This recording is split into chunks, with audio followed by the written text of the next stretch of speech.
بسم اللہ الرحمن الرحیم۔ حضرت ابو ذر غفاری رضی اللہ تعالیٰ عنہ کا اسلام۔ حضرت ابو ذر غفاری رضی اللہ تعالیٰ عنہ مشہور صحابی ہیں جو بعد میں بڑے زاہدوں اور بڑے علماء میں سے ہوئے۔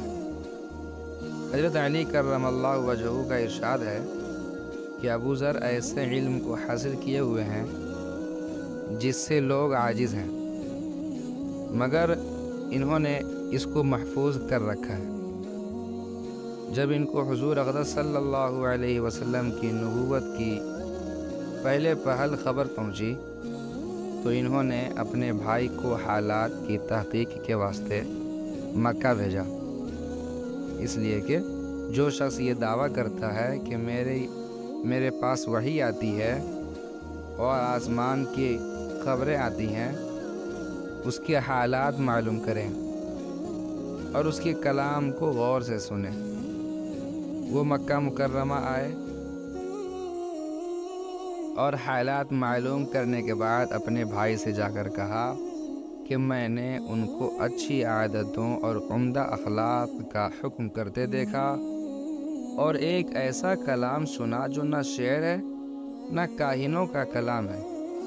ابو ذر رضی اللہ تعالیٰ عنہ کو اس مجمل بات سے تشفی نہ ہوئی تو خود سامان سفر کیا اور مکہ پہنچے اور سیدھے مسجد حرام میں گئے۔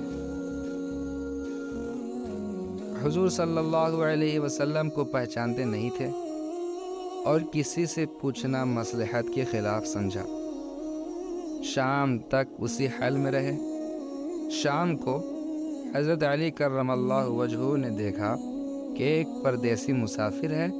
مسافروں کی، غریبوں کی، پردیسیوں کی خبر گیری، ان کی ضرورتوں کا پورا کرنا ان حضرات کی گھوٹی میں پڑا ہوا تھا،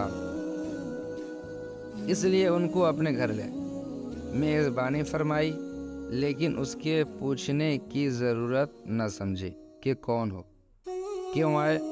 مسافر نے بھی کچھ ظاہر نہ کیا۔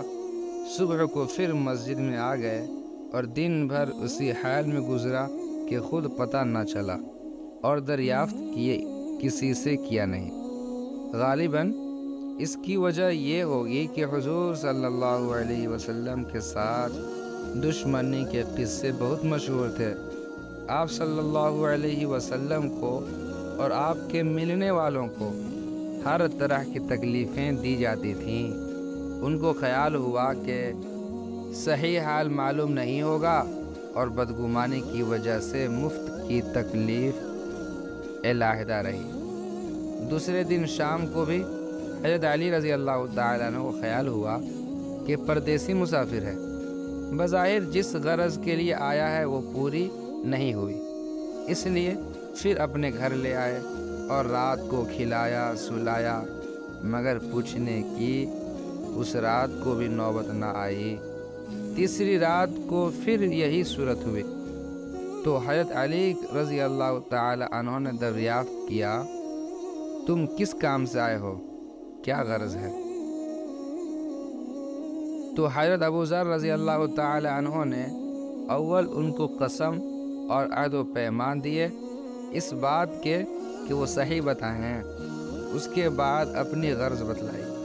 حضرت علی کرم اللہ وجہہ نے فرمایا کہ وہ بے شک اللہ کے رسول ہیں اور صبح کو جب میں جاؤں تو تم میرے ساتھ چلنا، میں وہاں تک پہنچا دوں گا، لیکن مخالفت کا زور ہے، اس لیے راستے میں اگر مجھے کوئی شخص ایسا ملا جس سے میرے ساتھ چلنے کی وجہ سے تم پر کوئی اندیشہ ہو تو میں پیشاب کرنے لگوں گا یا اپنا جوتا درست کرنے لگوں گا، تم سیدھے چلے چلنا، میرے ساتھ ٹھہرنا نہیں، جس کی وجہ سے تمہارا میرا ساتھ ہونا معلوم نہ ہو۔ چنانچہ صبح کو حضرت علی رضی اللہ تعالیٰ عنہ کے پیچھے پیچھے حضور صلی اللہ علیہ وسلم کی خدمت میں پہنچے۔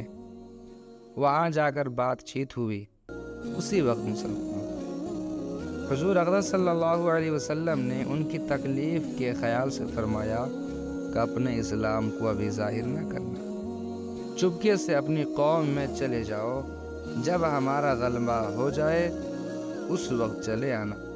انہوں نے عرض کیا یا رسول اللہ صلی اللہ علیہ وسلم، اس ذات کی قسم جس کے قبضے میں میری جان ہے کہ اس کلمہ توحید کو ان بے ایمانوں کے بیچ میں چلا کر پڑھوں گا، ان بے ایمانوں کے بیچ میں چلا کر پڑھوں گا۔ چنانچہ اسی وقت مسجد حرام میں تشریف لے گئے اور بلند آواز سے اشہد ان لا الہ الا اللہ واشہد ان محمد رسول اللہ پڑھا۔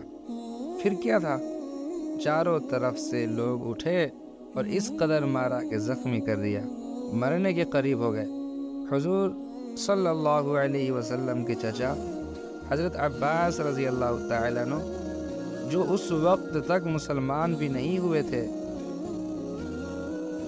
ان کے اوپر بچانے کے لیے لیٹ گئے اور لوگوں سے کہا کہ کیا ظلم کرتے ہو، یہ شخص قبیلہ غفار کا ہے اور یہ قبیلہ ملک شام کے راستے میں پڑتا ہے، تمہاری تجارت وغیرہ سب ملک شام کے ساتھ ہے، اگر یہ مر گیا تو شام کا آنا جانا بند ہو جائے گا۔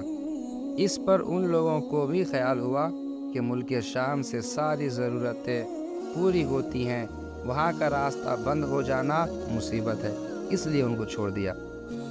دوسرے دن پھر اسی طرح انہوں نے جا کر بآواز بلند کلمہ پڑھا اور لوگ اس کلمے کو سننے کی تاب نہ لا سکتے تھے، اس لیے ان پر ٹوٹ پڑے۔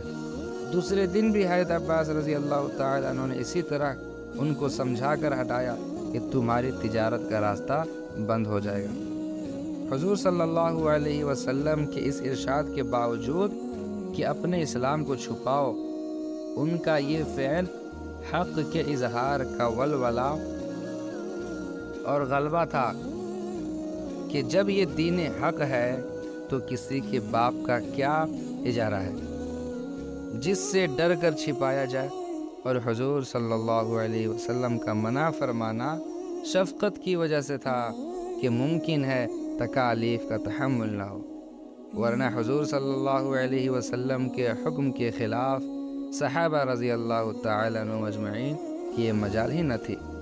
چنانچہ اس کا کچھ نمونہ مستقبل باب میں آ رہا ہے۔ چونکہ حضور اقدس صلی اللہ علیہ وسلم خود ہی دین کے پھیلانے میں ہر قسم کی تکلیفیں برداشت فرما رہے تھے، اس لیے حضرت ابو ذر رضی اللہ تعالی عنہ نے سہولت پر عمل کے بجائے حضور صلی اللہ علیہ وسلم کے اتباع کو ترجیح دی۔ یہی ایک چیز تھی کہ جس کی وجہ سے ہر قسم کی ترقی دینی اور دنیاوی صحابہ کرام رضی اللہ تعالی عنہ مجمعین کے قدم چوم رہی تھی، اور ہر میدان ان کے قبضے میں تھا کہ جو شخص بھی ایک مرتبہ کلمہ شہادت پڑھ کر اسلام کے جھنڈے کے نیچے آ جاتا تھا، بڑی سے بڑی قوت بھی اس کو روک نہ سکتی تھی، اور نہ بڑے سے بڑا ظلم اس کو دین اشاعت سے ہٹا سکتا تھا۔